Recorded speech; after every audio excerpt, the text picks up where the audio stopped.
Hello there, ladies and gentlemen, and welcome to episode 57 of Geeks Who Like Sports. As always, in beautiful Los Angeles, California, I am Ray Carcillo, joined by my best friend in the entire world over in Philadelphia, Pennsylvania, Lee Elias. Lee, how are you doing today? Ray, you want to know how I'm doing in Philadelphia? I've been trying to get you to come to Philadelphia for a few years, and I have brought a new surprise approach today that you're going to have to describe for the people. All right, because I try and be innovative to get these shows going. I want you to come to Philadelphia, Ray. And there's only one thing I can think of that's going to make you... I'm sorry. So for those of you who can't see this, Lee is eating a cheesesteak on the air. To the camera. These Obviously, microphones I pick can up see everything. it. If you're watching, you can smell it delicious. Yeah, it looks really good. We got a great show for you today. Yeah, we do have a great show. Sorry, Lee. I want you to watch the show. You finished your lunch. No. This isn't my lunch. I already had my lunch. I specifically bought an extra sandwich just for this 2 minutes of opening so that I could eat a cheesesteak on the air while you're watching. I'll let people know today's date is Sunday, the 17th of May, 2020. And on this day, at this time, I'm eating a Philadelphia cheesesteak in front of Ray because he can't have one. Yep. I'm going to put this down now. There you go. It's rude. It would be rude for me to eat this the whole show. But yeah. I want you to know, Ray, it's quite good. It's authentic. You know what I mean? Like, you can't get this anywhere else but Philadelphia. Yeah. I'm especially happy I had lunch before the show today because if I was hungry and he was doing this, I'd be a lot angrier than I am right now. But thankfully, at the very least, I did have a nice steak sandwich. Not a cheesesteak sandwich, but I had a steak sandwich for lunch with a cream soda, which really hit the spot, actually. I mean, imitation is the biggest form of flattery. So. It wasn't trying to imitate the cheese. It was just a steak. I'm sorry. Did you want me to take another bite of this, or do you want to keep talking? We got a great show for you guys today. We've got a lot to talk about. We've got more possible formats for NHL and Major League Baseball. We've got a lot of great sports video game stuff going on.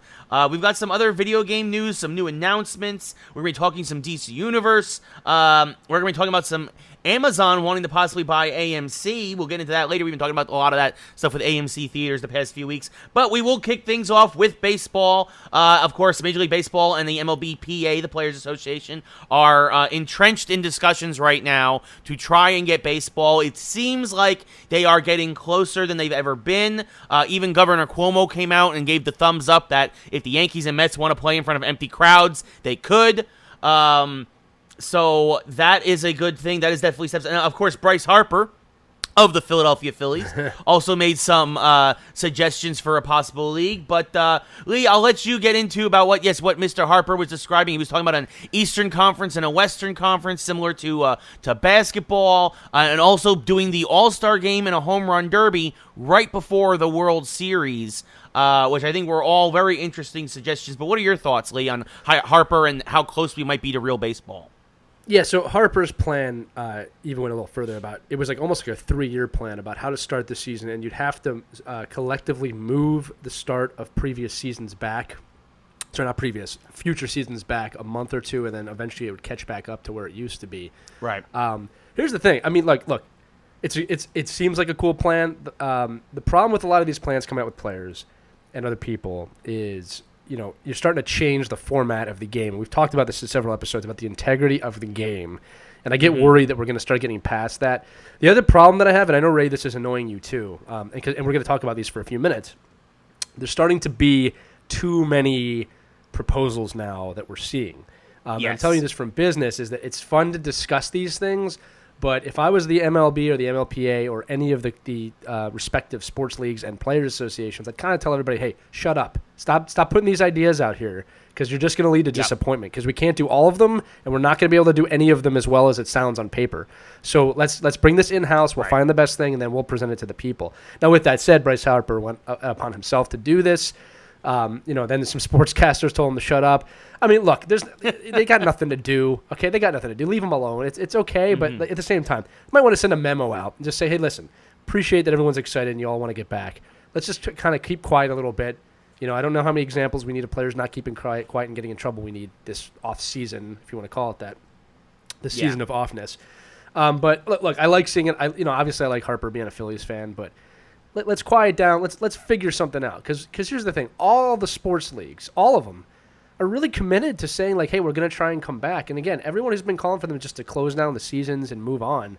I'm impressed that they haven't done that. That's the easy thing to do. We've talked about this. I like that they're trying. Yes. No one's going to be able to look back and say they didn't try. Really, okay? Yeah. Now, you can look back and say, oh, they were just teasing us, and that might be true, but I don't think that. I don't think they're putting this much time in to just quit, all right? This is unprecedented. No. They don't know what's happening. They don't know what's going to happen. I think that Cuomo and a lot of other governors and mayors and leaders of cities know that sports needs to come back. We'll be previewing another episode in which we talked about this in a few minutes, but a special episode, which you're going to want to tune into. But yeah, it's exciting. Is it as exciting as it is to hear, and it's something to talk about? I don't want to talk too much longer. I want to start seeing, here's what the MLB PA and the MLB came together to say. I don't want to hear about your contracts. I don't want to hear about how much money the teams are going to make. It's, are you committed to your fan bases or not right now? That is something that I think is not being talked about. At the end of the day, you are going to lose fans if you don't stop talking and start acting. All right? And to any player, and again, Ray will back me up on this. I am as equally supportive of the business side of sport as I am the athlete side of sport. I always have been. I've been pretty in the middle with those. But here's the deal. You can complain about your salaries all you want, or what you're going to get paid. If there's no fans, there's not going to be any salaries. Okay? Right. Long term. This is a branding operation now. You are going to take a hit this year, whether you're an athlete or a league or a team. So you got to kind of get over that and understand that and figure out what's the plan for the future. Harper is excited to play baseball, which makes me excited. So we'll see what happens. Yes. I think that absolutely boundaries are going to have to be made on travel and the zones that people play in. Let me just put it that way. But yeah, that's where I'm at with it. By the way, real quick, want to just we've been getting a lot of more followers, a lot more listeners lately. I just want to invite you all. Thank you for coming to the show. Thank you for listening. We're happy to have you. Our show is just Ray and I talking, but it's very conversational. We want to hear what you think. So welcome to Geeks Who Like Sports. Glad to have you here. Ray, back to you. Yeah, no, welcome to the show, like Lee said, and of course, no, I'm with you. Like I said it before, we were talking, we were doing our little pre-show meeting, that I was like, I'm so sick of all of these proposals. At this point, the next thing I want to hear is a definitive plan. Like, I get it, you're working on it, we all get it. But now it's just I'm tired of kicking the can on it. It's like I either want to hear a yes or a no. Either the season's going to happen or it's not. I'm tired of just being the next logical step. Like I said, I think even you will be all right. It's like, hey, we proposed this. The league, the Players Association agreed, and we're taking it to the next step. Like I don't need no talk. I'm just saying we need productive talk. You know what I'm trying to say? Right. Yeah. Leading towards something, not hypotheticals. Yes. I mean, the time for that's past. All these new plans, exactly. It's too late for new plans now. It's like stick to one, start hammering that out, and then move forward. But you did mention the salaries. Obviously, there's a lot of players, and we talk about that in a special episode coming up later this week. We have a special guest, Craig DeFrancia, for a leaderboard interview this week, so definitely stay tuned for that. We'll talk about one of the topics we talked about him with later, but we also talked about the possible salaries, and Blake Snell was talking about how he wouldn't play for less than he's normally getting. But the owners also bring forward the points like, but we're making a lot less money because there's no money at the gates. We're not getting money at the stadium store. Like, there's a lot of things that are going into this, and so there's got to be some give and take on both sides. And I'll admit, I did, just for the because there was nothing else to do, I turned on the Korean Baseball League again for like an inning. And I watched a little bit, and I realized, and I knew that all the teams were sponsored outright by companies, but there's a lot of branding on a lot of their jerseys. It makes me think, you see this in NASCAR, you see it in the NBA now, you see it in Major League Soccer. Would one way to possibly recoup some of the lost funds from this season for both sides? And it's heartbreaking for me to say this, because obviously the Yankee pinstripes are so classic, but now that you have that ugly, disgusting Nike swoosh so predominantly on the jersey now, it's kind of like, well, if you're willing to do that, what else are you willing to stick on the jersey for the sake of maybe coming together for this season, and in the long term, maybe helping the game to bring money back. Lee, what do you think of the idea of teams possibly going the NASCAR, NBA, MLS route and putting certain logos that aren't the team logos, but brand logos on their jerseys or caps or whatever, or on the field even? Yeah, I'd be interested to see how much Nike paid to convince Major League Baseball to do that, because there's no way that was just part of the deal. Like, they had to pay for that. And look, these jerseys, especially the Yankees, Red Sox, I mean, Phillies too. I mean, Dodgers. I mean, it can go on. It's very expensive real estate. I mean, it's very expensive real estate. I mean, just to be able to say I'm the official sponsor of the New York Yankees and I'm on their jersey is worth quite a bit of money and retention for consumers. So here's the deal. When the NBA, we'll use that because that's our best example, because the NASCAR just overdoes it. But the NBA, when they announced they were going to do that, I was actually a little bit like, oh, wow, I don't know how I feel about that. But they've done it in an elegant way. It works. It's not disruptive to the jersey. In fact, I think it's actually been done quite well. If I was a company, I'd actually be proud to have that spot in a jersey. So I think if baseball can reflect that, and my suggestion for that is and this is what's tough. I almost wish they would move the Yankee swoosh either to the sleeve or to the back of the jersey. Yeah. And if they're not going to, I don't think the front of the jersey should have anything, to be honest with you. Not in baseball, but the sleeve is really good real estate because you see that when guys are hitting and obviously catching. And then that place in the neckline is always a good place too. And if you think about it from a broadcast point of view, if it's on the neckline, the back neckline, you're going to see it every single pitch. If you see it on the sleeve, you're going to see it every single batter. So. I think the neckline is probably the most valuable spot outside the front of the jersey, but I'm not against it if it's done right. I think the bigger question for recouping revenue is when you come back, you have to broadcast somehow. So those broadcast rights are going to be worth more than ever. Again, if I was a team, and again, I might be alluding to something we're going to talk about later, but if I was a team, I'd be looking for something where I can offer the fans a better experience.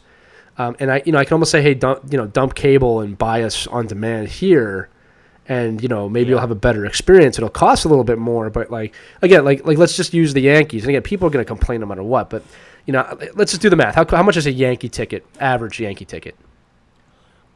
$60. All right, so it's pretty expensive. If you're going by yourself, that's expensive. You're going with a family, you're spending $200 to go to this game. Okay, most likely, right?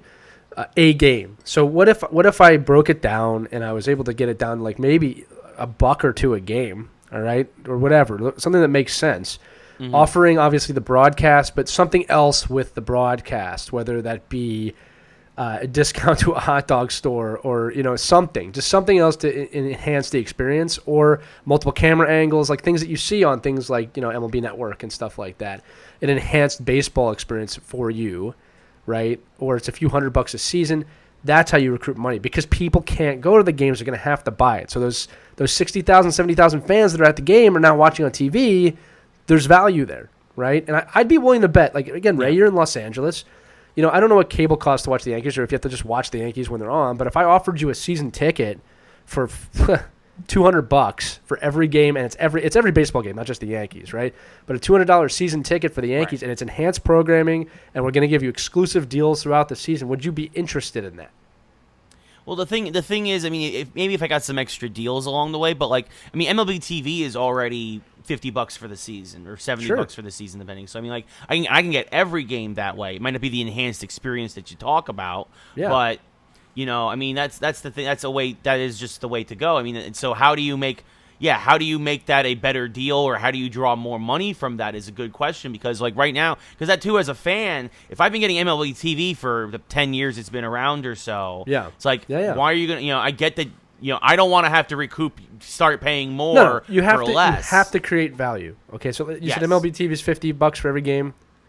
Yeah, every game. So for $50 more, which is a lot, you get an exclusive Yankees package. I don't know what's in that, but if they could add $200 of worth that you may or may not use, you're probably going to get that. And maybe it's a free ticket for a Yankees game in the future. I don't know. There's a lot of things you could do here that could make money that would make people buy. All right, and especially if you're dumping cable. All right, so there's just a lot of options. Obviously, if you're listening, let us know what you think. What would make sense to you? I mean, obviously going to the games makes the most sense. But what kind of a broadcast, what kind of thing could they create that's going to add value to you that's a little bit more than just jersey sponsorships? Because they're great, but they're not going to recoup 60,000 people in the building, 40,000 people in the building every single home game. There's no way to recoup that money unless you tap into the fans. Right? Even if I got $5 from every fan, it's a lot of money. You know what I mean? Yeah. So it's one of those things. Maybe it's just a $10 add-on. You get the Yankee experience or something like that. I don't know. Something to think about. Yeah, no, for sure. I mean, it's definitely a good idea, and it's definitely something they need to consider as, because we want baseball, we want it back, and I get it that guys don't want to have their salaries cut, but, like, at the same time, there also seems to be a real strong push there for a lot of guys that just really want to play. So it's going to be really, you can see it's going to be very interesting to see what comes from this. Yeah, you can see it that there's some guys are willing to do it, some guys aren't, and it's going to be interesting to see. Almost might be not like quite like a picket line, but you might have guys willing to play during this time and guys not, and you might. Any player who doesn't play, if they come back, is never going to be forgiven by fans. I'll tell you that right now, whether they're getting paid or not. No player is going to do that and come back without batteries being thrown at him. Trust me, I know. Yeah, yeah. There needs to be a unified front on this. So, and anybody who's not part of that unified front is basically putting a target on their backs. But yes, yeah. So despite so that's baseball, but NHL, the hockey has also come up with a possible solution now. Or that's something that's been floated around as a way to come back.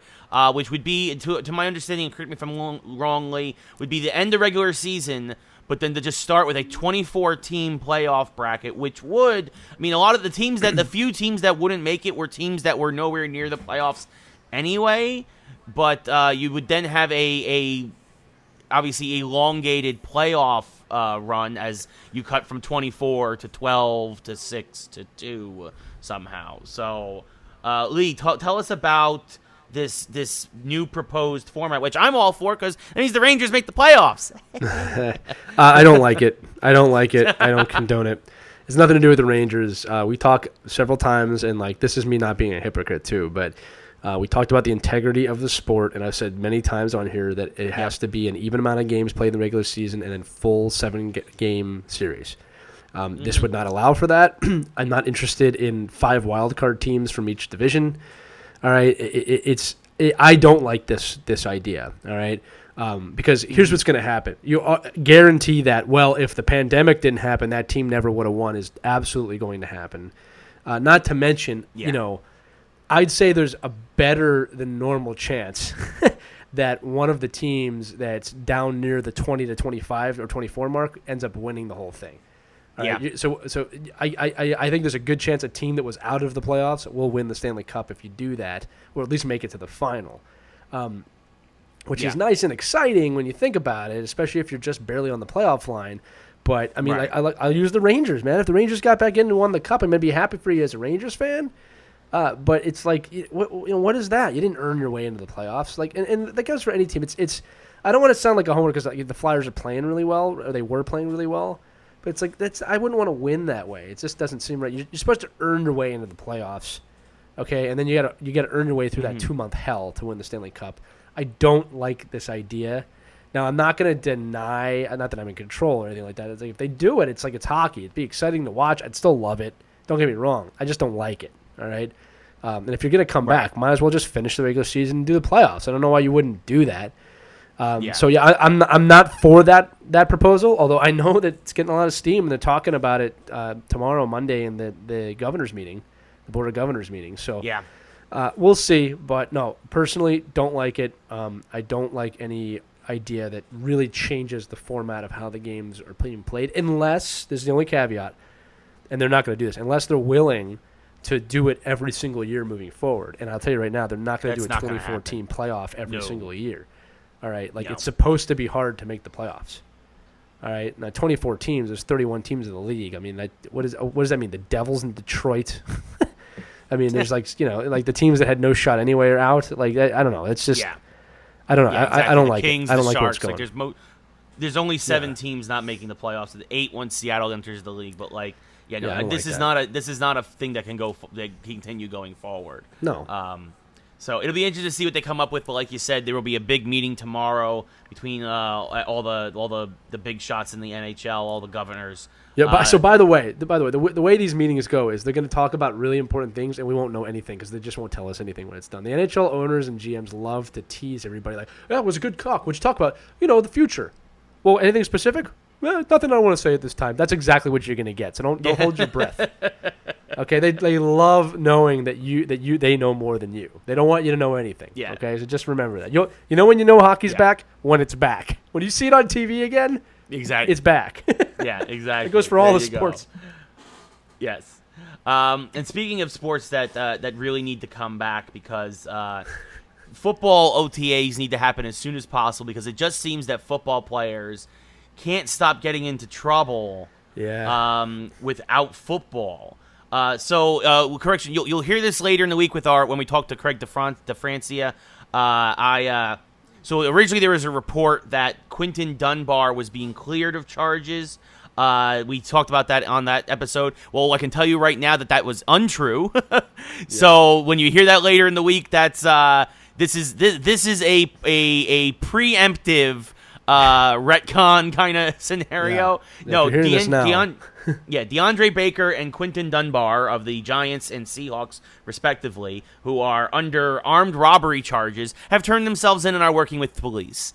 So that is how that is going on, and we talk about this very much that how terrible it is that these guys are doing this. But also last night, Cody Latimer, receiver for the Washington Redskins, former New York Giant, former world champion with the Denver Broncos in Super Bowl 50, was arrested for assault and weapon charges in Colorado.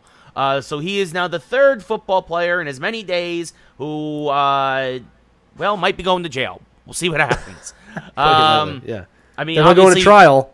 Well, yeah, no, exactly. I mean, he's innocent until proven guilty, of course. Yeah. But it definitely doesn't look good when the cops are called by your neighbors call the cops on you because of shouting and gunfire and things of that nature. So, So just wanted to briefly mention that we need sports back just for the sake of some of these athletes who clearly for some reason just can't help but get themselves into trouble. And it just, it's really, really a shame. And hopefully, I mean, like, these guys have the world at their fingertips. Dunbar just traded from Washington to Seattle. Baker was a first-round draft pick for the Giants last year. Obviously, again, Latimer, a world champion. Just, guys, stop being stupid. Like, we're all going stir crazy, but, like, come on. Yeah, it's... Ray, you kind of said it all there. Like I said, I don't want to comment on this too much. It's... they get in trouble, and it's a problem. And it's like, teams need to reach out to their players and, is there anything we can do for you guys? Give you guidance right now. Stop getting in trouble. All right, it doesn't look good. And honestly, like the best athletes in the world right now are working on their game, all of them. All right, everyone, they're all working. You can see them working. You can do that too. So I don't have much to comment on that. I hope it. I'm with you. Sports need to come back. Yeah, no, exactly. I mean, and it is true. It's like the best players are still working out right now. And that's true of football players too. Just because there aren't organized OTAs and all this other stuff doesn't mean that you can't be working out on a field with a buddy or a private coach or something. Like, I mean, and I bet you Tom Brady and I bet you all the other greats that are out there right now, Mahomes. Thank you, Lee. Thank you. I bet you they're working out still, right? Yeah. Like, so anyway, so there's that story. That's fun. But speaking of the NFL, in terms of potentially reaching out to people, something that's been put forward this weekend by the NFL owners is that because the Rooney rule, which was instituted many years ago, of course, in honor of the Pittsburgh Steelers owner, where it was the ownership of a team when they're doing a coaching hire or a GM hire, they have to at least interview at least one minority to try and make sure that everybody's seen and everybody is represented. Despite that, there's only now currently 4 minority coaches in the NFL, and I think less GMs. So what the NFL is proposing to try and better this is if you hire, they are trying to sweeten the pot, is that if you go ahead and hire a minority coach, you will move up 10 spots in the third round of the NFL draft. Now, to me, this seems a bit much. Yes, representation is important. Yes, you need to do everything you can to incentivize these teams. But I think changing the draft, I mean, you already have compensatory picks. I mean, in the third round in particular, you still can get day one ready talent there. I fear that teams will start hiring coaches for the wrong reasons, which I don't know if that's better than not hiring them at all. And again, obviously, I am pale as a ghost. I am not the proper person to probably be commenting on this, but I'm really curious to see what the community thinks, what people think about this. I personally would, instead of the draft, I would do something like give the team a second franchise tag, or maybe give them $5 million extra in salary cap room to sign somebody. I think something like that doesn't mess up, because not only it benefits the team that way, but you're not also screwing over your opponents by suddenly jumping up 10 picks. I think would be a slightly better solution to what is a problem in the NFL. Yeah. So, this is what I'll say. So just to give everybody a little bit of context on this, there have been only 2 African-American coaches that have won a Super Bowl. It's Mike Tomlin and Tony Dungy.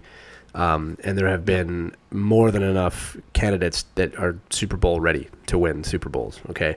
So this is a very sensitive topic. And as Ray said, a few things. Like, we both feel that this is a problem in the NFL. It's an image problem. It's also a business problem.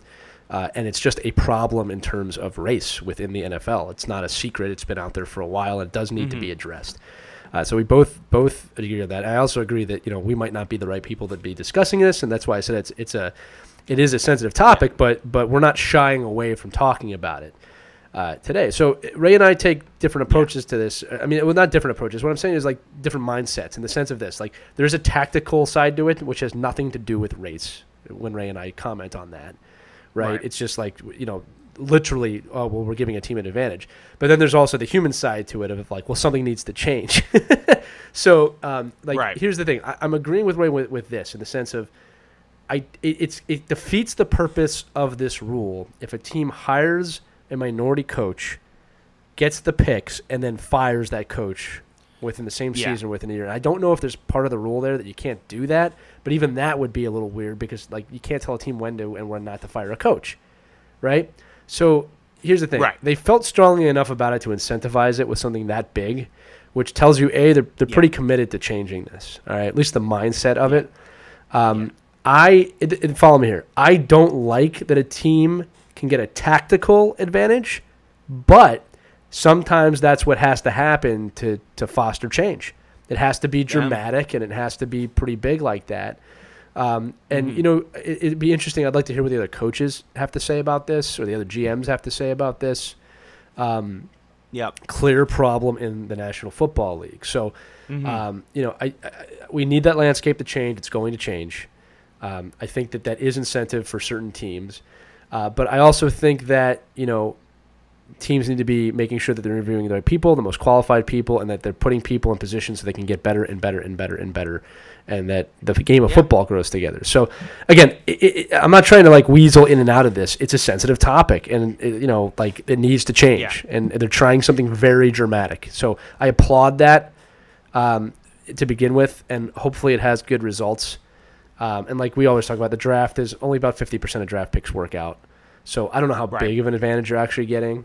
It's tough to think about other ways to reward. Like you said, another franchise tag, or even money can be a touchy subject too when it comes to things like this. No, of course. But it's not easy to do it otherwise. But I do applaud the NFL for thinking outside the box. This is not something they could have done without the owners agreeing to it. It sounds like they didn't have a problem with it.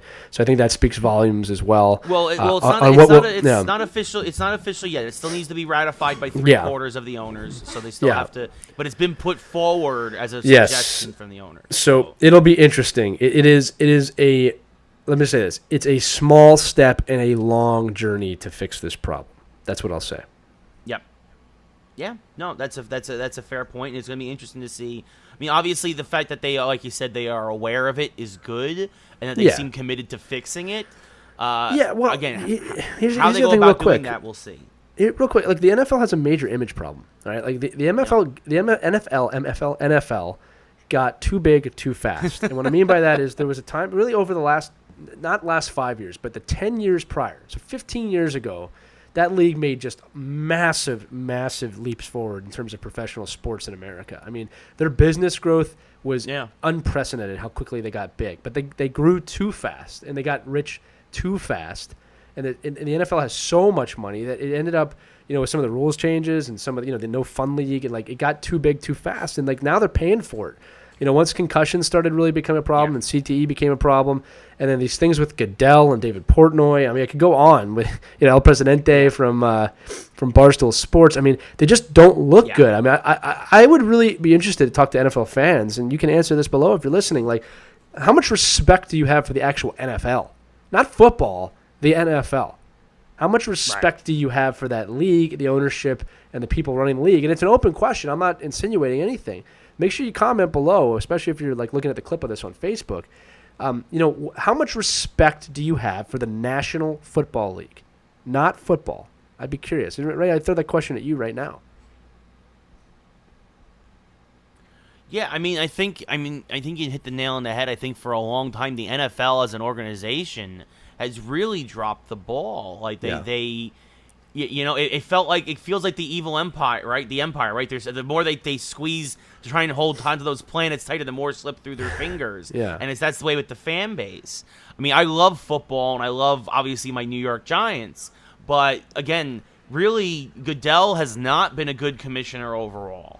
The dude has a hard job. He's shown he can laugh at himself, but like he's really made a lot more missteps than good steps in the right direction.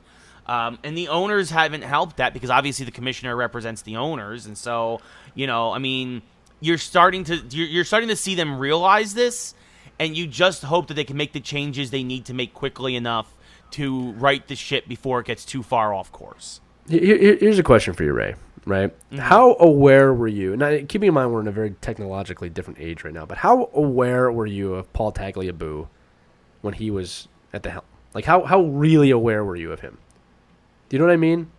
I mean, I knew he was the commissioner, but like, that's about it. Like you saw him at the draft. Like, I mean, he was the guy reading the draft picks in the first round. His name's on the ball. He's on the Tagliabue was a great. Was a great commissioner because you did, like Lee's insinuating, you didn't really know who he was. The game kind of just grew naturally under him, and he just kind of naturally guided things where they needed to go, and then it just certain guys are good for the job, certain guys aren't, and I don't think that Goodell is a good commissioner. I think we miss a guy like Paul Tagliabue. All I'll say in Goodell's defense, because I agree with you, is just that he's the commissioner in a digital age where there's more access than there's ever been before, and it's just not untouchable anymore where you can do that. But the golden era of the NFL is long gone in terms of how we used to look at it, and it's like they're trying to find their way back.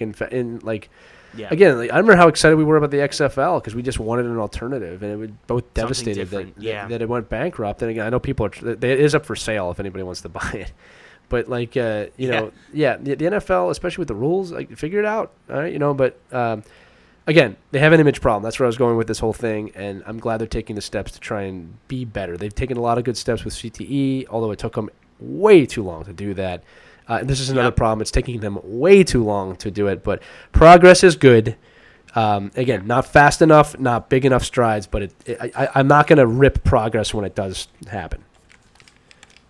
Yeah, no, for sure. So, speaking of football in the digital age, yesterday evening was the Madden NFL 20 Madden Bowl championship, and the winner was Rydell Joke Brito, who he played as the Titans, but of course it's kind of like a fantasy team. You kind of build your team around. It's not just he wore the Titan jerseys, but it's not like he had Derrick Henry or something in the background. Like he had Gale Sayers. Very much if you guys watch my MLB The Show streams, sometimes I go into my fantasy Diamond Dynasty League and I have like Minnie Minosa in left field or Rod Carew at second base. It's kind of similar with the Madden Bowl where you can have these all-time greats. And Brito rode his defense. He put all of his chips on the defensive line, and he dominated. He won every game by like less than 20, which if you know from Madden Bowl last year, the championship was 41-0. Burrito won this year 17-0, and that was the biggest win he had in his playoff run. Wow. Like the dude, it was a close game every time, and the dude won without throwing a single pass in the championship game. He just ran the ball and won on defense. That's all he did. And credit to him. This is a guy who this is his 11th Madden Bowl tournament. He had made it to the Final Four 5 times, and this is his first championship. So he'll get the 12-pound gold-plated belt sent to him, along with a check for $65,000 for being the Madden Bowl champion this year. So congrats to him. It's been a long time coming. Somebody who's really fought for it for a long time. And and he's the champ, and he rode defense. Frank Clark had like 5.5 sacks in the conference championship. Like, ridiculous numbers. Ridiculous. Gale Sayers ran for like 150 yards in the actual championship. Again, he ran running game and defense. Smart. Figured it out. And he did absolutely a fantastic job. And he even said it. He's like, this is why I put all my money on my defensive line and my running back. And he was like, my quarterback's just there to hand the ball off. And that's what it was. The other guy he faced, I think it's Debert, it was his handle, who had a Bengals jersey, but he had Aaron Rodgers as his quarterback. Well, he was on his backside the whole game, so it really didn't matter that he had Aaron Rodgers at his quarterback. But congratulations to Joke Brito for being this year's Madden Bowl champion.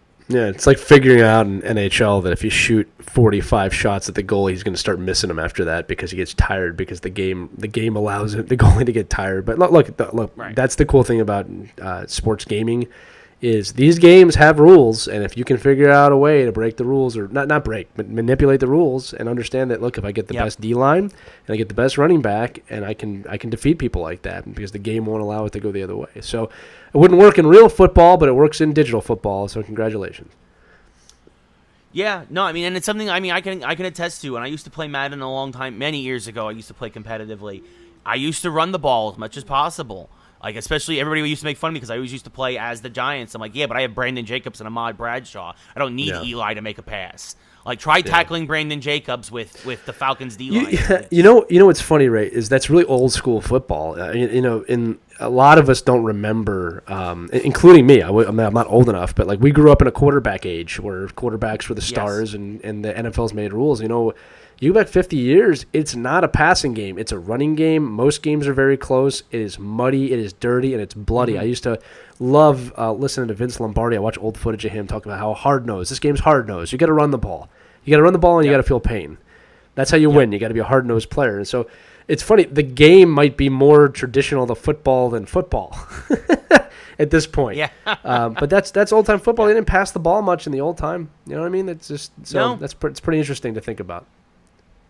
No, back in the old days, if you threw the ball 20 times a game, that was considered a lot. Like, now it's like you could see. Now it's like you need to throw 40. You have to throw 40 times a game. Yeah. So, but that's true. Also, other sports video games. The NHL PA is putting forth a lot of players to do a charity Fortnite tournament. Of course, Fortnite, the biggest game in the world right now. Battle Royale game. Should be fun. I think it's teams of 3. That are doing it, and that should be, I think it's 20 teams of 3 for 60 players. So they're going to be doing that in the next coming weeks. Also, there is an NHL 94 tournament happening in the next couple of months. It's to benefit the Mario Lemieux Cancer Foundation. It costs $19.94 to enter. Go to NHL94.com. You have until May 30th to sign up for it, and then they'll tell you how you can download the game to your computer for free, and then just take on people in these tournaments, and then obviously all the proceeds go to charity. Should be a lot of fun. So a lot happening with digital tournaments right now, especially because of in this age, video, like we said, because of esports can still thrive in social distancing, because we've been social distancing since games began. Yeah. So. But yeah, so other sports video games. 2K just recently announced they are making a golf game. They are taking over the PGA Tour license from EA Sports. So PGA Tour 2K21 is coming later this year. I guess it's nice that 2K Sports got something, the way that steals something away from EA.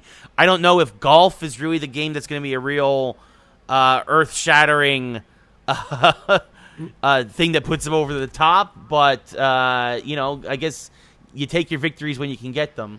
We'll see. I mean, after good. I'm not personally a big golf guy, but after everyone's done playing as the Chicago Blackhawks in NHL '94, golf would be the thing to do in the off season. So, here's the thing. This is what I know about golf games. Golf games are a leisure game. Something you kind of it's just like golf itself. You kind of have a few beers and play with your buddies, and it's fun. It's fun, but it's relaxing. It's not a game that I ever freak out with when I'm playing. I did enjoy playing Tiger Woods golf for a long time.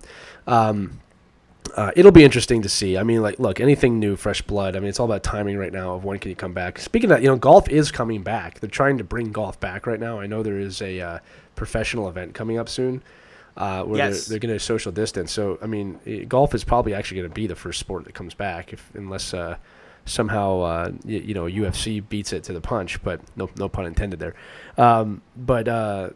Yeah, it'll be interesting to see. I'm always for new golf games as long as it's good. Yeah, golf, and I think NASCAR is actually thinking about coming back soon too as well. Yeah. Because you're just in a car by yourself, so the pit crews probably have to be kind of on top of each other. But they could wear they'll masks. probably they're close as exactly. So they're close as well. It would improve their health anyway. Yeah. Other video game news. Speaking still of sports video games. This was a big deal for a lot of folks. For me, not so much, but for most people, it's a big deal. Tony Hawk Pro Skater is 1 and 2 is being remastered in a 2-pack from Activision coming September the 4th. The reason why this wasn't a big deal for me is A, I didn't play it a lot growing up, but also B, the last time Activision tried to remaster Tony Hawk, they didn't do a very good job of it. So I'm kind of just, I hope it's good, especially for the people who were fans of it growing up, who were really into it. But for me, there are so many great games coming out in September that this is not going to be something on my radar when you've got Avengers and Cyberpunk and so much other stuff coming out in September. And Assassin's Creed Valhalla will be coming out soon, around that time. You guys have fun with your skateboards. I'm going to get a hidden blade and stab people in the face. So I disagree with Ray. I think this is actually going to do very well. And it's a nostalgia factor. The trailer was great, and they really emphasized that we're recreating the first game. This is not just something stupid. When did that other remake come out? Because I'll tell you why that probably failed. I don't know. It was a while ago. A few years ago at least. 5 years, 10 years? How long do you think it was? I don't want to say 5 years or something. I'm pretty sure that this was remastered already and that it did not do well. So here's the deal, all right? Because I know they made 4 Tony Hawk Pro Skaters that were at least of the name. This is why I think this is going to do well, because it's people our age, a little older, a little younger, that really played that on PS1, PS2. I think the N64 had a cartridge for it too. And I think the difference between now and the previous incantation is that we're a little further down the line in life, and we all have a little more money to probably spend. We are in that consumer age now where we can spend that extra $20, $30 to get these games. Whereas, like you just said, 5-10 years ago, that might not have been so true. If we're struggling, we have to pick between, Assassin's Creed or Tony Hawk Pro Skater, a remake, we're probably going to pick Assassin's Creed. But all I have to do to kind of support my point is look at the Resident Evil remakes, look at the Final Fantasy remake. I mean, these are all games that came out around the same time period that had massive followings that people loved, and again, people are spending money on it. So I think that that's a big part of it, and I think that's why it's going to succeed this time. And I'm excited about it. I'm excited about every other game that you said too, Ray. But this was a game I really enjoyed playing, and I think if they did it right, word of mouth, if everybody says, "Hey, I really love this," it's gonna have a good selling point. And again, they're bringing back original music, they're bringing back original levels. I mean, and they've added stuff on. So as long as it's a good bang for your buck, I say it succeeds. No, I mean, I'm sure it'll succeed. It just I'm not gonna be the person who probably gets it. So. No, you wouldn't have been in to begin with. That wasn't game's not for you. Right. Yeah. No. So, Tony Hawk Pro Skater HD, which was a remaster already of Tony Hawk Pro Skater 1, 2, and later also they added on 3. 2012 that came out, so 8 years ago. So I mean that's a very different time. I mean that's again post economy falling apart, really just starting to come back at that point. Yeah, and also that's you're getting towards the end of the ago. console generation there. Yeah, it was 8 years ago. I mean, it was in my 20s 8 years ago. So it's my late 20s, but I was in my 20s. And, that wouldn't have been a top choice for me then. I was still establishing myself. But, you fast forward 8 years, like I might have that sitting around. Maybe. Not everybody. All right? God knows if you have kids, it might not be that easy. But I'm just saying, they're targeting the console. They're talking about the original 64 PlayStation audience hard right now. And the reason why they're doing all this is because I'll tell you right now, in 5 years, you're going to start seeing maybe some of those games you didn't play come back. And we might be a little older and be like, why are they remaking that? But it's not for us. It's for the people that are 28, 29 right now. Right. Those are the games they loved. You know what I mean? So naturally, the gaming industry will shake us down, take our money multiple times, albeit another company, I believe their name was Disney, has been doing that for decades. Yeah, no, that's VHS, DVD, Blu-ray, streaming, Disney+. You guys, I love you. Yes. I do love you. I love you, Disney. You've earned it. Yes. But also speaking of remakes and things that are coming back. Master the transitions today. Thank you. Myst, the original Myst from 1993 is getting a port to Switch. This game has been ported to every system and console since 1993 now, I believe. I mean, there was even a 3DS version, which was terrible. So hard to see in the tiny screen. But anyway, so Myst is coming to the Switch, being remade. I mean, I guess in that vein, I guess there are folks out there who love Myst who will just love playing it again. Look, man, this game has had such an impact. It's amazing that here's the thing. When you're listening to this, you either have heard of it, have played it, or have never heard of it. And if you've never heard of it, you're about to hear of it again. That game has just transcended time. Yeah. It's a testament to the game, of how good the game is, and how different and how much it breaks the status quo. And the other thing, too, is that it is a timeless game, the way it's made. I've heard this is actually somewhat of they've redone it. Like, it's been done better with better graphics. And, like, it's not exactly just the same game. Like, they've made it better for this generation. It's not going to be top of the line, but I think that says a lot that they're bringing it back. And if I'm not mistaken, it's got everything on it. Like, it's a fully loaded version of it. But I remember being in middle school hearing about this game. Like, I remember people playing this when I was in middle school, and that was a long time ago. This is the original open world puzzle game, like where literally the whole world is the puzzle. And we've had a lot of games that this game has influenced many games since then. So I mean, in terms of gaming history, it is one of the greats. I just think it's very funny that they're continuing to port it again and again and again and again. But look, it's like the Led Zeppelin of video games, right? It's like you're gonna buy 1, 2, 3, and 4 over and over again. You know what I mean? You're gonna stream, Stairway to Heaven sometime this year. You know what I mean? Like it's that whatever band you want to put in there, okay? All right, but it is. It's the Zeppelin of it. It's never gonna go away because it's timeless. And like I said, I will not be surprised when the virtual Myst comes out and I put a headset on and I'm in that world. It's going to keep coming back. Yeah, no, I mean, actually, that would be really cool, actually, to do virtual reality Myst. But you heard it here first. Yeah. But also for the Switch coming later this summer. So Myst will come out. I actually think come out in the next couple of weeks. But coming out in July, just announced. And this goes back to what we talked about last week, where you don't know what Nintendo's doing basically until Nintendo tells you. And Paper Mario, the Origami King, a brand new chapter in the Paper Mario series. And folks, excellent. I am super excited for this. This looks amazing. This looks amazing. Yeah, this looks phenomenal. It's absolutely if you like the Paper Mario series, obviously it's a spin-off or the spiritual successor to Super Mario RPG way back in the day when Nintendo and Square had their huge fight. Nintendo was like, this Mario RPG thing, though, isn't a bad idea. Let's keep doing this. And they created and they went with Paper Mario, made him a 2D character in the 2D world. But there's a lot of fun that they do with that element. And they're incorporating this now with the Origami King, where the Origami King basically takes the paper characters, turns them into 3D origami structures, things, but when they turn into 3D origami paper models, they become evil. So Princess Peach is evil, and it's Bowser and Mario, and they have to try and team up again to stop the Origami King along with other characters along the way. So this is very much I'm looking forward to. The last Paper Mario game was a little bit of a disappointment, the one for the Wii U, but then again, the Wii U in general was pretty much a disappointment. So hopefully this will be a bounce back for the series. But yeah, Paper Mario Origami King, July 17th.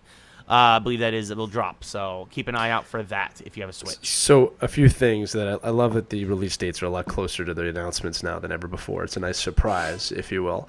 The other thing about Mario, life is better when there's a Mario game in it. Obviously, the last big Mario game was Mario Odyssey. All right, I mean, you could make an argument for Mario Kart and everything, but the last big Mario adventure was Mario Odyssey, which was a phenomenal game. But it's been a few years. Yeah. The other thing too is that I have got to give a shout out to Nintendo for just always, we talked about this, just always go to the beat of their own drum. They don't let these other competitors, if you even want to call them that, freak them out. It's just, this is what we're making. We're going to do what we do, and you can like it or hate it. I have so much respect for that. It's not just a business owner, but a storyteller and a gamer.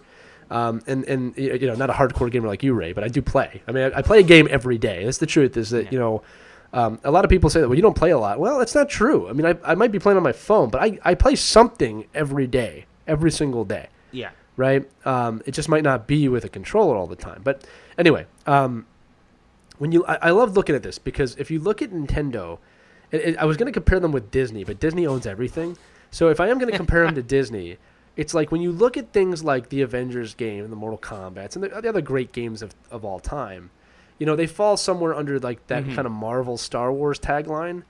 Like, you know, and I know there's Disney games, but Mario really is like the Pixar or the Disney princess films or adventure films of Disney. It's just, Mario is the Mickey Mouse of video games. He really is. Yeah, and Mickey Mouse is still around all the time, and it's just like you know, they never falter on that. And I just think in today's marketplace especially, it takes a lot of guts to stay original, and they have just found ways to stay original. And Paper Mario is one of the most original, let's just say, parallels to a game I've ever seen. Because it's one of those things like, why would that work? And now they're, you know, I love how they're playing. Nintendo's so good at storytelling. I love the Origami King. Like, it makes sense. You know, here's the other thing too. Yeah. This is how interesting this game is. This almost sounds like an indie title if you take Mario like out of it.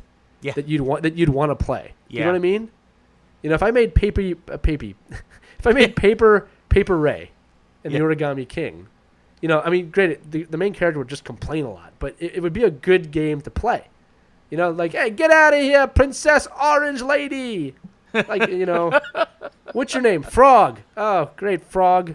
You know, what's your name? Luigi. Yeah, figures. You know, what's your name? King Dolan. You know, whatever it is. You know, it's just got to beat Dolan. But, like, it's one of those things, like, it's just, I really admire their ability to storytell. I admire their ability to be creative. And to really, at the end of the day, and this is the key point, and you can tell me if you agree or disagree, they have completely done the best job in gaming of encompassing the creativity of gaming. Meaning that while they're relying on their characters, this is the big difference. You know, when you play an Avengers game, you kind of, you know, you're relying on the gameplay to be good, right? Because like, people won't play it. They're not relying so much on Mario as they are the game. They're making a quality game with Mario in it. That's the difference, okay? You can make a quality game without Mario in it, but to do it's gutsy, and I appreciate that. Yeah, no, I mean, you see it with most of their big franchises. Legend of Zelda, the same thing, going in completely this is different what almost directions killed every Sonic, time. by the way. That's what almost killed Sonic the Hedgehog, was that they were making really bad games with him for a while. You know what I mean? And then when Nintendo took over, he came back. Well, that's the thing is, like Sega was like, you want to join forces now that we don't have a console? And like, I mean, that's the thing is that, like Sonic stayed the same. Like the biggest innovation with him was he added Knuckles, right? Like, I mean, and like, sure, you had Sonic Spinball, but that was like a one-off. Like Mario's had a few of those too, but like, I mean, it's Mario is constantly innovating and adding new things and changing the formula And so that this way, too, is that when we do get a game that goes back to like, oh, well, here's 8 worlds, here's new powers, here's classic platforming, here's stage by stage by stage, like in the early days, it just feels like a nice, refreshing, oh, yeah, like a nostalgia trip, not, oh, we've gotten this every game now for 20 years. No, it's Sonic, but it's pinball. Yeah, no. Great. Yeah, exactly. So... but yeah, so that's a big deal. Good on Nintendo. Also good in the game industry. Epic Games, of course, the proprietor not only of Fortnite and things like that, but also the Unreal Engine, showed off Unreal Engine 5 this week, and holy cow, does it look gorgeous. Everybody's like, oh, well, technology, things can't get better looking as time goes on. We're going to hit a ceiling at some point. Well, if that's the case, that we're not there yet. We're not close to it. We're not going to hit a ceiling. When it looks like you and me right now, that's the ceiling. Right, exactly. So... So they that looks amazing. Also, they announced that because Unreal Engine now is the open source. You pay like a subscription, and then if you make a game that makes a certain amount of money, you have to kick royalties back to Epic. And this has worked for a lot of companies and for a lot of indie developers in particular. But now, because of the tough times, Epic has announced that they are waiving the first $1 million in royalties that a company would possibly owe them. Now, obviously, if you're making a big enough game and it gets big enough then the $1 million, it's nice, but it's not going to be that big a deal. But for some companies, that might be like a lot of their profits. So, like for them not having to kick back those royalties shows Epic really being in touch with the community and understanding the time period right now. Yeah, I'll say this: $1 million is $1 million. It's a lot of money. I know that's not what you were saying, but I'm saying $1 million is a lot. Right. That is generous. I mean, because they could have done 100,000 and it still would have been generous. So that is pretty amazing, and it is good to see people in touch. The people that are in touch with their communities right now are going to succeed long term. I can tell you that right now. Yep. So it's just one of those things that they have to be able to do that. They have to be able to stay in touch with their community, and they have to make sure that moving forward they know exactly what it is that they want and what they're going to do to be successful. Yeah, no, for sure, and it's something that obviously some companies have to wrestle with, but others, it just seems to come naturally to them. And speaking of wrestling with things, moving on now. Last week was Money in the Bank with WWE. Just going to briefly touch on two really big things that came out of that. 3. First off, Otis.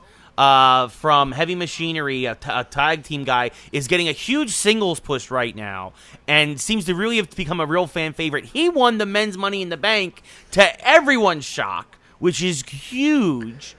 You also had Sami Zayn was stripped of the Intercontinental title.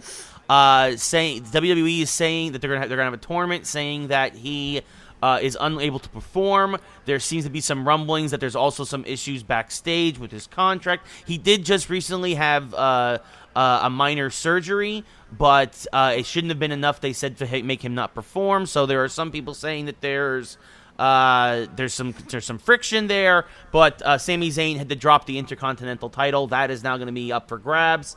And also Becky Lynch, who of course is getting the biggest push right now in the women's division, stunned the world by Asuka won the Money in the Bank women's ladder match, and it came out on Monday Night Raw last week that Becky took her briefcase and she's like, it's not a contract, it's the title. I'm pregnant, I'm going on maternity leave, and I'm vacating the belt. And Asuka, I don't know if it was...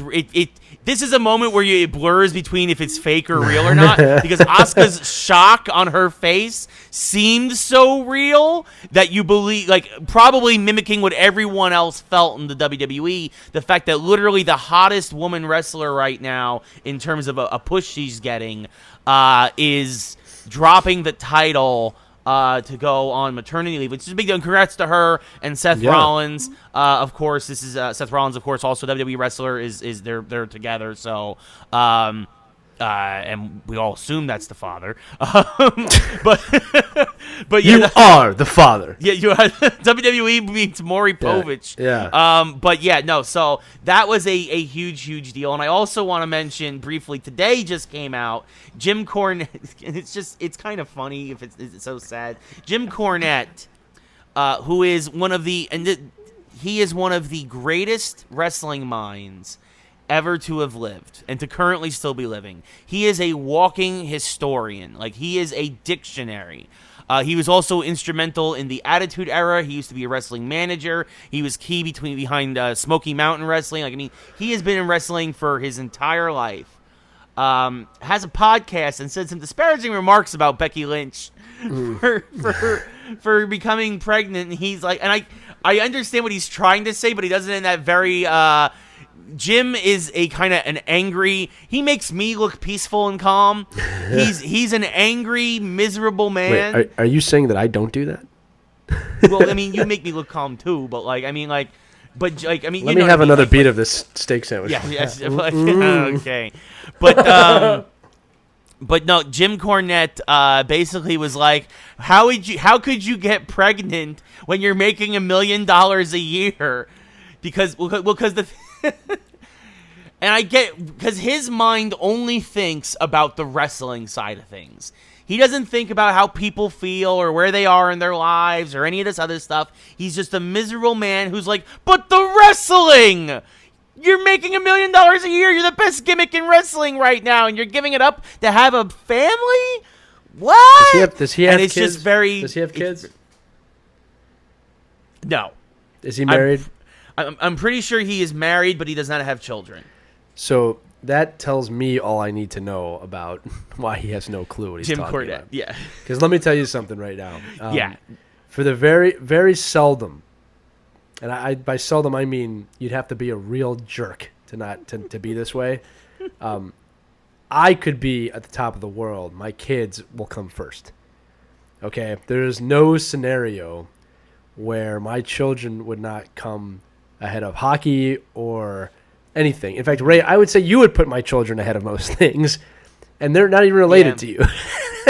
So, I'm not going to defend him at all. I'm not saying that you're wrong for doing that. I totally understand what you're saying.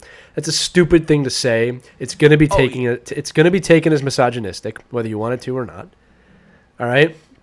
And like, there's other ways to say things like that. Right. First off, don't know if they were trying or not. It doesn't really matter. All right. Yeah. The second thing is the correct thing is congratulations. That's the correct thing to say right now. Right. Okay. Yes. And I'll say this. This is my last remark on it. This is right to him. If guys could get pregnant, you'd see this weekly. Okay. You'd see this situation. Not a problem. The situation weekly. Yeah. But it should be celebrated the way that professional wrestling has treated women over the years.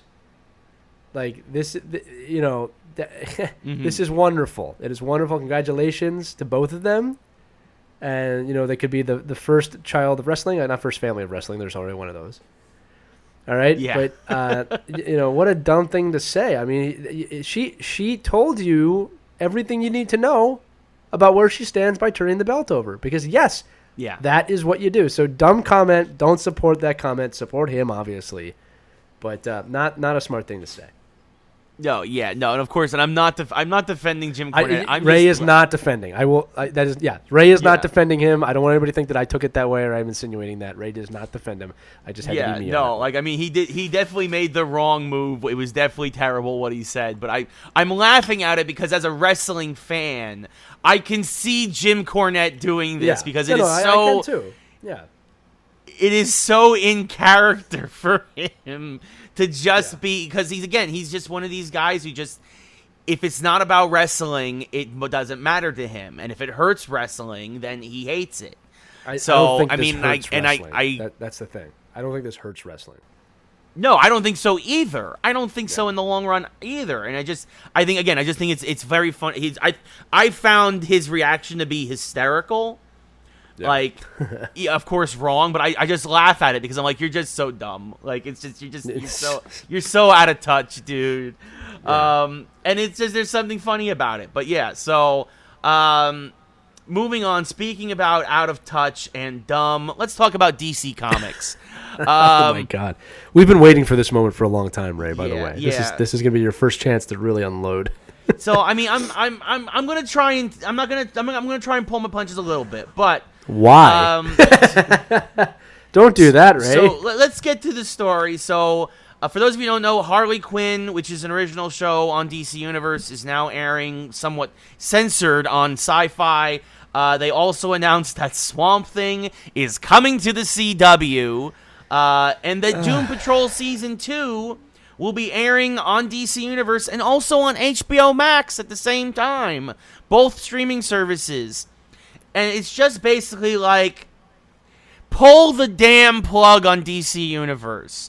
All right? Just merge it with HBO Max at this point, because every feather you had in your cap, you didn't have the audience for, because you mismanaged your promotion of it. You mismanaged the behind the scenes of it. You mismanaged every aspect of this. Merge it with HBO Max. Put whatever shows you need to put onto CW that you need to put onto CW. Try and build your own, like maybe merge it into the other universes. But DC Universe is done. I don't know anyone. I know like 2 people who are still subscribed to this thing, because it's just the quality isn't there. The bang isn't there for your buck. Especially when you've got HBO Max coming in a couple of weeks. And now, again, all the best shows they got, you can watch them for free on basic cable. Yeah. Yeah, look, it's funny. We've had conversations about DC Universe for probably 2 years. And the thing that we had from the very beginning, Ray, this goes back to the very first conversations, was that while we thought it was kind of cool what they were trying to do, it's incredibly out of touch, and they're incredibly out of touch with their audience. In fact, one of the big gripes I had with the DC Universe, specifically with DC Daily, was that the show was overproduced, and it was not authentic, and it was obvious. And it was clearly, a 90s, 2000s TV program where it needed to be something very different. Again, started out with a bang with Kevin Smith hosting it, which was great. But it just got stale very fast. It got boring very fast. When certain people left the show, it was dead to me. But other things too is that this you got to compare it with what else is out there. Okay, like again, Marvel has Disney behind it. When you look at Marvel and how they've done, you look at Disney. Look how they've done Disney Plus, and they've split up their properties. Marvel, Star Wars, and again, DC is the same thing. All right, you have properties as big as Star Wars. So it's it's Marvel and Star Wars, and it's clear what is where. And here's the thing: even though Disney and Marvel and Star Wars don't act like they listen to us, I feel like they do, because there's some sort of give and take with directors, and there's ways they do it. Or more importantly, sometimes with companies like that, it's not so much about what do you think as fans. We tell them with our dollars what we think. Okay, for them, it's like, we're going to make something you can trust us, and we're going to make something quality. DC is all over the place, and some of it's good. The CW shows are very good. They're also very nostalgic. This started obviously with Smallville, and then in terms of the flavor of Smallville, and it has gone on through The Flash, Green Arrow, Supergirl, Batwoman. I'm forgetting one. A hero, the Tomorrow Heroes one. Legends of Tomorrow. Yeah. All right, and then the crossover episodes are epic. And those have completely gotten the aura of DC Comics correct in the shows. When I'm watching a CW show, it feels like I'm reading a comic book. All right? Yeah. DC Daily, I really like, some of the shows, they were fun. I mean, they weren't bad, but it was just complete misfires. Nobody knew where they were going with it. I'm not even going to get into DC Cinema, the DCU, okay? But, figure it out, unify. You've always had a problem unifying your properties. You have HBO Max. You should have a DC button. You should. It's just easy. Yeah. Like, and if you want to connect with your fans, do a better job. All right, that's it. I've never felt so disconnected from something I used to love. You're not really listening, are you? That's the truth. If they were watching, you're not really listening to your fan base, are you? You're not really listening. They're to not. Them. You're telling them things, and you're not listening, and that's gonna be your problem until you figure it out. All right, and again, like that's the big thing, and it's either you listen or you don't. But until you start putting out quality stuff, you're gonna have to. You should listen. Yeah, no, I mean they really don't get it. There's very few people there who get it, and the ones who do, who don't really have the power to say or do anything, unfortunately. Yeah, and it's very much like. Again, going back to the analogy from earlier, where it's like They're trying so desperately to hold on to that core fan base by pandering needlessly to them that they're losing more and more fans all the time. Here's the other thing too that kills me is like you had the Nolan Batman series, which was a hit. It was a home run. Okay, it was great. And then that ended, and keep in mind that ended in the mid phase of the MCU really taking off, right? Right. So DC took a step back, and they said, "Yeah, okay, look, we're going to have to make our own universe like this." Which, again, I don't blame them for thinking that at the time, but I remember you and I having conversations back there, and like, listen, don't try and be Marvel, just be you. Yeah. Right. And what happened is that and this is what killed them in my opinion. They made Man of Steel, which I loved. I love Man of Steel. I'll tell all you that. I know a lot of people don't like that movie. I really enjoyed Man of Steel. It was a Superman movie I really was kind of waiting for in my own mind. All right? Definitely took a sidestep from kind of the comic Superman in the sense of, this character was darker and, it wasn't truth, justice, in the American way, right? It was very much the alien story. But I loved that movie. I really did.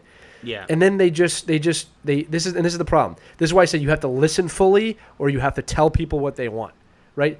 They listened too much, and then we got, Batman v Superman. Yeah. Which was just like, what am I watching? And then we got Justice League, and it was like, what am I watching? And Wonder Woman was fine. It was a mess. But again, Wonder Woman. Yeah, Wonder Woman was great. Yeah. But here's why it was great, because here. Tell me if I'm wrong here. Wonder Woman was just like Man of Steel. Okay, in the way it didn't really diverge from that type of film. It felt the same, right? Yeah, it was a fish out of water story. Exactly. And the thing is, but the feeling was the same. The Batman they made with Affleck, and I don't blame Affleck for this. I blame the writing. The Batman they made was not Batman. That wasn't Batman. Yeah. Right? Like, what are you doing? All right? Like, so, and again, this comes back to what we said about Marvel. There's always humans trying to be gods, and DC is gods trying to be human, which is always the difference between the two. And Batman doesn't fit in that. But, yeah, that's the thing is, like, they didn't stick with something. They had to stick with their guns. And this is always the doom of a movie. I can't name, and I'm putting you on the spot, Ray, but I cannot name one franchise right now where they had a plan, right? And I'm not saying this always works, by the way, but they had a plan to do something, and then fans got irate, and they diverted from their plan, and it turned out good. Star Wars have made this mistake big time. Like, here's the thing, looking back on the Jar Jar Binks thing now. Again, just in case you haven't heard this before, Jar Jar Binks was rumored to have actually been the Sith Lord at one point in writing for the prequels, where it would turn out at the end that he was actually the apprentice to Palpatine. And there's a lot of theories now to support this, okay? But people hated Palpatine, or people hated Jar Jar so much that they changed the storyline, and it is what it is, right? Obviously, they did this again with The Last Jedi. All right? But every movie where they try and change something based off of too many opinions, it doesn't turn out well. I can't think of one. Now, I can think of other movies where they said, we're doing this the way we're doing it, and it turned out great. You know what I mean? Yeah. But I can't think of one movie where they didn't stick to their guns that turned out good. No, I agree. And I think that's the problem, is I think that there's a lot. DC is basically just a lot of chickens with their heads cut off. They just really don't understand. I think that they really need to. Again, I mean, I just don't understand why there isn't just a DC button under HBO Max when you decided to go that route. Like, just like HBO's pretty big, guys. Star Wars and HBO's a pretty big network. I don't know if people have heard of it or not, but HBO's a pretty big deal. It did have one of the biggest TV shows of all time that ended horribly, but we're not going to talk about that. Here's the other thing, too, just really quick, is, when I think about this, it's like, this is the thing about DC that kills me. It's like, people are like, well, it's ridiculous, and, like, they overdo it.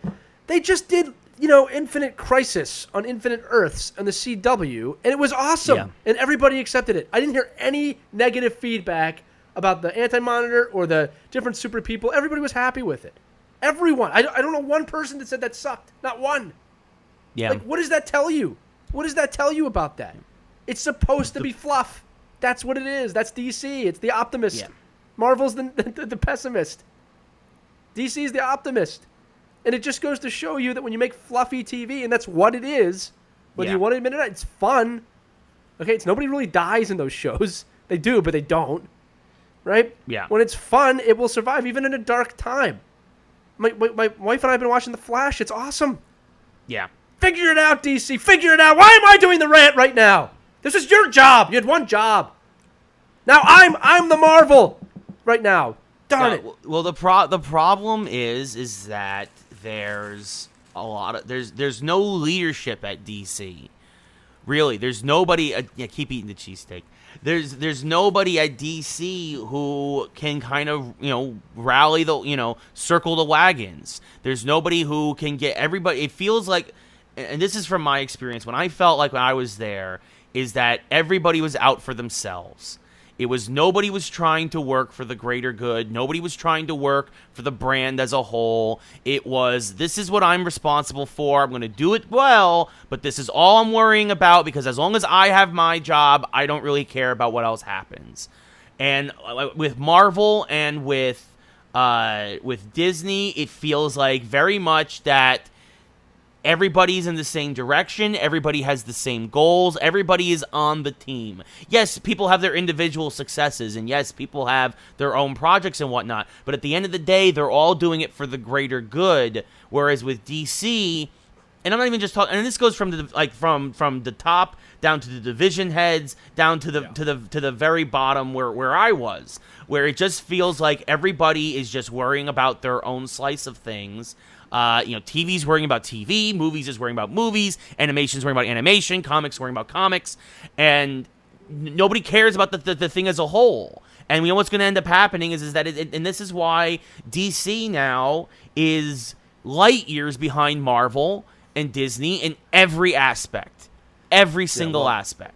And I'll refuse the opportunity to segue into my other line of work, which is literally bringing teams together and team bonding. But, Ray, you're 100% correct. No, I mean, I've literally written books about that, right? So it's a way to make things implode on themselves. If there's no team environment, it's not going to succeed. There are too many silos at DC, as you said, that are all worried about their own little mission. They are not worried about the greater good. They have no common purpose towards the viewer. It's a kill or be killed environment over there, and they will not succeed. They might get a hit every once in a while. Like Joker was a hit, but was Joker really a DC movie? Or is it just a movie with the Joker in it? You know what I'm trying to say? No, it's a movie it's a movie that happened to have a DC character. I mean, and that's the thing. Yeah. Internally, I mean, and this came out. This is public knowledge. DC didn't want Joker to do well. DC was fighting tooth and nail for internally. There was people internally against Joker because they were afraid of confusing the fans even more because it's such a mess. If they didn't call that movie Joker and just called it Arthur Fleck, it would have won the Oscar for Best Picture. Yeah. Yeah. Guaranteed. And it could have been the exact same movie. He could even say, "Call me Joker." Actually, that would have been better. It would have been like, what? People would have lost their minds at that twist. M. Night Shyamalan, when we needed you. Right? Can you imagine that? Just called, if this was a totally different movie. And at the end, I mean, it would have people would be like, you have to see this for the ending. All right? He pulled it off with Unbreakable. But, I want to get off this. But DC has been a topic on the show for over a year about how they're dropping the ball. Yeah. And I hope if anybody at DC is listening and you're saying, well, you guys try and do it better, please give us the opportunity to do it better. We could. We definitely could. And Ray would definitely do it better than this. I can guarantee that. Give us the shot and $2 million and we'll make it happen. Go. Yep. So, but speaking of guys who are doing it right again, Mandalorian Season 2 is on track for its on-time release in October. That just came out, that everything's in the can. All the editors are hard at work at home editing it, and that everything is on track. Yes. And we of course have been singing its praises since that debuted, and of course the Jon Favreau Star Wars universe is just getting better and better. We talked about it last week. Obviously, Boba Fett will be a part of Season 2, played by Tamora Morrison. I'm probably saying that wrong, but sorry. But yeah, it's going to be great. It's fantastic. So that is still on track. That is fantastic. Yeah, not much else to say about Mandalorian except for how good it is. Well, here's what I'll say is they've done a masterful job of hiding it because we were getting announcements like, oh, Rosario Dawson's going to play Ahsoka and this guy's going to be back, and I'm like, oh, I can't wait till they start filming. Like, oh no, we filmed it already. You just didn't know they were in it. I was like, oh really? Yeah. So I like that. I like that quite a bit. That is probably for me. I'm not speaking for everybody. That is probably the best show on television or in streaming. There's only one or two shows that are really up there. Like Witcher's up there for me. But like I know a show's good if I rewatch it a few times. I've rewatched The Witcher and I've rewatched The Mandalorian. So like that says a lot. But yeah, I don't want to talk too much about it. There's a lot of star power coming to it. The only concern I have, if there's one and it's not a big one, is just hope it doesn't get too big too fast and lose its heart. But I don't think Favreau is going to do that. No, I agree. I think he's gonna keep a level head, much like he did with a lot of the Marvel movies, until it was time for him to help. And obviously Kevin Feige obviously also he was good. So I think it's in great hands. Also, speaking of things, things that are coming to an end, streaming shows. Tonight, it's a couple hours before as we're recording this, the debut of the last episodes of The Last Dance. Me and Lee are both all caught up. We've watched all 8 at this point. The last Whoa. I didn't need to catch up. You needed to catch up. Okay, to be fit. Okay. You're not throwing me in that bus. Buddy. Okay. To be fair, I was caught up after episode 4. And then what I do is I typically record them, and then I watch them like on a Monday or Tuesday. I don't watch them. You record them on your VHS player? No, I have my Xbox records them for me. You have a DVR. Is what you're saying. I'm just poking the bear. Poking the bear. Yeah. Yes. Well, through Ray, Sling, which is my cable annoyed, service. Ray. I think the people. I was just teasing you. Yes. They get it. They know what I'm talking about. Anyway, Michael Jordan as a baseball player. I just wanted to touch briefly upon the fact how interesting it would have been that they said that if it was I knew a lot of the stuff about his baseball years. But the fact that it was they shined a light on the fact that it was the baseball strike that caused him to go back to basketball kind of breaks my heart a little bit, because it's just one more thing that the baseball strike destroyed in 1994. Because Terry Francona, who was the manager of the Barons at the time, who he played for the minor league team, said Jordan, he's about 1,500 at-bats, which is about 2.5 to 3 seasons. So could you imagine? He said Michael Jordan would have been in the major leagues. Could you imagine if 1997 Michael Jordan, instead of playing in the NBA Finals, is making his major league debut for the Chicago White Sox? Could you imagine that alternate Earth, that Earth 2 scenario? Well, here's what I'll tell you about Michael Jordan. And this is going to be true of Kobe Bryant. This would be true of probably Tom Brady. The greatest of the greats. It doesn't matter what they do. They're going to be good at it because of their work ethic, their determination, their relentless passion, and their unwillingness, their biblical ability, I mean that word biblical, to just sacrifice, sleep, and do the work. And Michael Jordan was no different. And again, we'll have a kind of a full recap next week about The Last Dance in its entirety. But the thing in baseball is it doesn't surprise me, that he would have made it. Because he's the type of person that would do that. He is a great athlete, no matter how you slice it. It also makes me think about things like Tim Tebow, who is probably going to make it sooner than later. He's working his butt off to do it. Any of these guys that he's actually hitting really well down in the minors for the Mets. Yeah, well, that's my thing. Is like any of these guys. Tim Tebow's a great athlete. When they apply themselves to anything, it works. Again, Kobe Bryant won an Oscar. Man won an Oscar within years of retiring. And you could say, well, they threw it to him. Like, no, he made a good film. I've seen it. Yeah. All right. So it's like these guys are relentless. I just read Kobe Bryant's book, The Mamba Mentality, which was phenomenal. You should pick that up if you're interested in kind of leadership and how these guys think. But I can tell you this: at the top level, these guys have just another gauge, another gear that they go to, not gauge, that a normal person can't do. They're just willing to put in the work. They're willing to sleep 4 hours a night and get up. I mean, you see Dwayne Johnson do this. When you look at Dwayne Johnson, that guy was a football player, Division I college. That guy was a professional wrestler. He's the top-grossing film star in the world. He had started his own business. I mean, these guys don't stop. And women, too. Excuse me, I'm not excluding women in that. All right, so it's no surprise to me that he would have made it. Baseball, can't say they dropped the ball, like, looking back on it, because I'm sure he wasn't a major concern during the negotiations. And I'm glad that he came back to basketball, because to me, that's where he belonged. Okay, that doesn't mean he doesn't belong in baseball, too. All right, but Michael Jordan was never going to be remembered as a baseball player. He's going to be remembered as a basketball player, no matter how you looked at it. All right, because even if he made it to the major leagues, I don't think there's the chance he's the best baseball player in the league. All right, he's just a good baseball player. Yeah. You know what I mean? But he is the greatest all time when it comes to basketball players. But I think that just shows that you can do whatever you want. For a guy to pick up a baseball after 20 years not playing baseball and to get to where he got to is incredible. And look, Terry Francona is not someone who hasn't won. I mean, he's won a World Series. He knows what he's talking about. You know what I mean? So he wouldn't have just said that to say it. So yeah, I can't wait to see these last 2 episodes. This series has been brilliant, and I hope that it spawns multiple, not just multiple series like it moving forward, because this is more valuable than Tiger King. Yeah, no, for sure. And like you said, as much as I hate to admit it, I actually really do like Terry Francona. Obviously, he beat my Yankees to take the Red Sox to glory and whatnot. But I do actually really like Terry Francona as a manager, as a baseball person. Yeah, what's not to like? Well, that's what I'm saying. I'm saying. I'm agreeing like, with you. Yeah, I'm agreeing with you. And yeah, I mean, that was me agreeing with you. Terrific eye for talent. Yeah. And also, rumors of things like now LeBron wants to actually produce with CC Sabathia a documentary on the Astros cheating scandal, in a similar style to this. So we might see some stuff like that.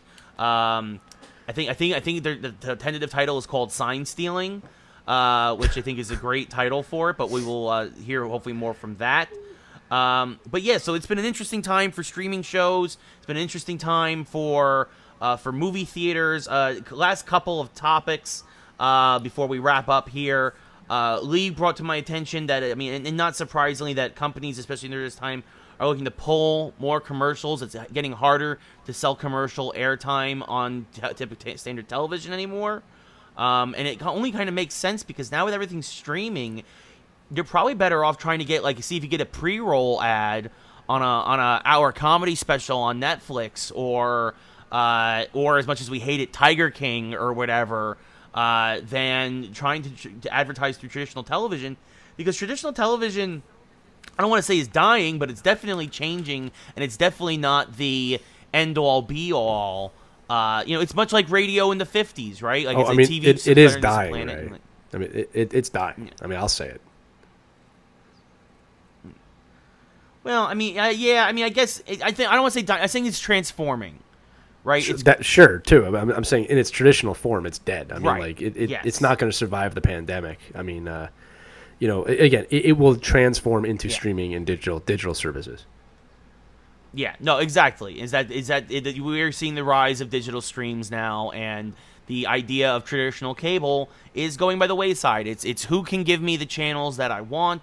It's it's gonna be Sling versus, instead of ABC versus NBC versus CBS, it's Sling versus Hulu versus YouTube TV. That's what you're gonna probably start to see. And speaking of things dying during the pandemic, AMC now supposedly is up for grabs, and Amazon is supposedly getting ready to possibly buy AMC. And we talked about this many times in the show. Lee has preached this.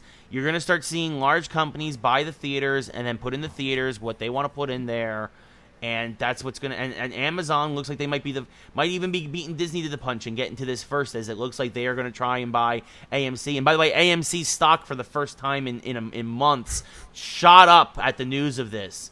So this is a big deal.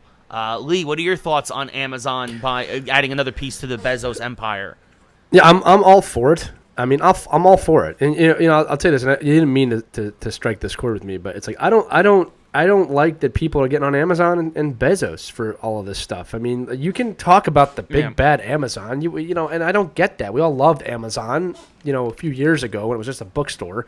And, it's keeping us going right now. And I know there's a portion of the population that doesn't order off Amazon, but the truth is this: most people use it. It is hella convenient. Yeah. It has made a great marketplace. And this is what kills me about people with Amazon. Amazon is not Jeff Bezos. I have a business on Amazon. I know many people with businesses on Amazon, and Amazon is one of my biggest places to do business. So Amazon is not just him. It's a lot of people. Now, he is the richest man in the world, probably. Okay, he's gonna be the first trillionaire ever. Yes, maybe he's still got a white ways to go. I know people are saying that, but and again, look, I don't focus on him. He hasn't done anything to me that's evil outside making a great company that does business. But Amazon keeps a lot of us afloat. All right, and if they get too big, it'll become a monopoly. So here's the thing: I have no problem with this. I am not going to be convinced as of now, so I'm challenging any of you to do this, that they are not going to do a better job running the theaters that AMC was. They're going to do a better job. They can bring their original programming in there. They can offer great opportunities to go see their original programming in the theaters if you want to see it on a big screen. What this looks like for Netflix or Disney, who are probably both looking at this as well, imagine if Disney offered, again, you have to think outside the box with movie theaters. What if they offered you, Ray, for $50, $30, whatever it is, probably $30, right? We're going to give you a season ticket to the theater to watch The Mandalorian. I would do that in a heartbeat. In a heartbeat, I would do that. Yeah. Okay? I get to go see all 8 episodes or whatever it is, whatever season it is, 7, 8, 9, 10 episodes for that money in the theater. I'm bought and sold, and I'm getting popcorn each time I go. It's just, I am all for this. The movie theater system is dated. These are the new companies coming in. Mm-hmm. Don't fight it. All right? We win when these companies compete. This goes back to television. When the streaming services compete, it's better for the consumer. All right? If they get rich doing it, good for them. It doesn't bother me that people are getting rich off good ideas. It bothers me if they're taking money out of my pocket, which they're not. Well, they are, but I'm volunteering it, so it's different. Anyway, that's my rant on that. But yeah, all for Amazon, Disney, Netflix, whoever. I'm all for them buying the theaters and running them because the theater model is slowly disintegrating, and they need a major reboot to survive. Yeah, no, couldn't agree more. And talking about. Now, that brings us to our question of the week. Talking about rebooting things to survive. Yes. So Jeff Bezos, Amazon, they could buy a lot of different things, and we got the idea. This could be a way to save theaters. What franchise or sports league would we want them to save if they had the opportunity? Lee, I think we're probably on the same page with the league, but I'll let you go. I'll let you go first. Well, okay, I'd love to see Amazon. I don't know if we're going to agree on this. I'd love to see Amazon take over the NFL for lots of different reasons. Here's the thing. When I look at, I don't know. It's a tough one. Like, baseball's got its thing going on, too, now that the cheating thing just happened. But I don't like the way the NFL's going, and I think that they're in more danger than people think they are. All right. And I think that the XFL kind of showed that a little bit. So I'd like to see what happens when the biggest company in the world takes on the biggest sports league in North America. And enhances it, because I think that you're talking about a way better game day experience, much more technology. I mean, can you imagine using like the Amazon app family to like order stuff at the game? Could actually have the little drones flying over, landing in the seats. Here is your free copy of Superman 101. Like that wouldn't happen, but I wouldn't mind seeing that. When it comes to team, before you jump on yours, any James Dolan owned team. So that's the Rangers and the Knicks. I want to see Jeff Bezos and Amazon take over. For the love of God, please take over those teams. There's no way you could do a worse job. So those are my answers. Yeah. Similarly to you, so you're right. No, we're not the same, but similarly, in terms of teams, yes, the first things that come to mind are the Knicks and then the Rangers, for sure. Especially the Knicks. Especially the Knicks. Yes. Any Florida team right now he could take over. Or the Pittsburgh Pirates. All of those seem to be up for, I think would be, all their fan bases would be happy. Yeah, but Bezos wants a challenge, Ray. He wants the Knicks. They're supposed to be good. Those other teams aren't supposed to be good. Well, I would love if he took over the Knicks and they started to win. So, again, that's my top of the list is the New York Knicks. Yeah. But in terms of leagues, I actually was thinking the XFL to directly compete. To directly compete with the NFL. But no, you make a good point. I mean, if he was going to take over one of the established, still running leagues, then yes. Obviously the NFL is probably at the top. I didn't even think XFL because they're done. But now that we had this conversation that's open, absolutely would agree with that, buying out the XFL to bring it back. But I actually think they could do more good with the NFL, because if he bought the NFL, he's just putting those new rules in the NFL right away. I really hope someone buys the XFL. I don't think it's going to happen. But I really hope it does. It is painful to see that they could not survive one season because of this pandemic. Just, I guess the football gods didn't want them to exist. But yes, Jeff Bezos, the new owner of the New York Knicks, first off, the New York Knicks become the most popular team in the league immediately over the Lakers and the Celtics and the Golden State Warriors. And they have the best in-game ordering system in the history of sports. Yes. Madison Square Garden once again becomes the mecca of basketball. It would become prime Square Garden. I mean, and then Prime we Square. we could do Optimus Prime jokes. It would be great. Let's roll out. I mean, there's so much we could do there. Geeks who like sports. There we go. So on that note, that does it for episode 57, folks. Thank you for tuning in. Be sure to obviously comment on our Facebook pages as Lee is finishing his cheesesteak sandwich, torturing me the whole show. It's so good, Ray. It's so good. Yeah, it looks be here, Ray. It looks good. It does look good. Oh God, I'm gonna actually turn away from the camera now so that I don't have to look at it for the rest of the show. No, but congrats on your cheesesteak, my friend. I'm glad that you're enjoying it. And thank you all for listening. Again, comment on the Facebook page. It's Geeks Who Like Sports. Check out the new website, geekswholikesports.com. Has been completely revamped.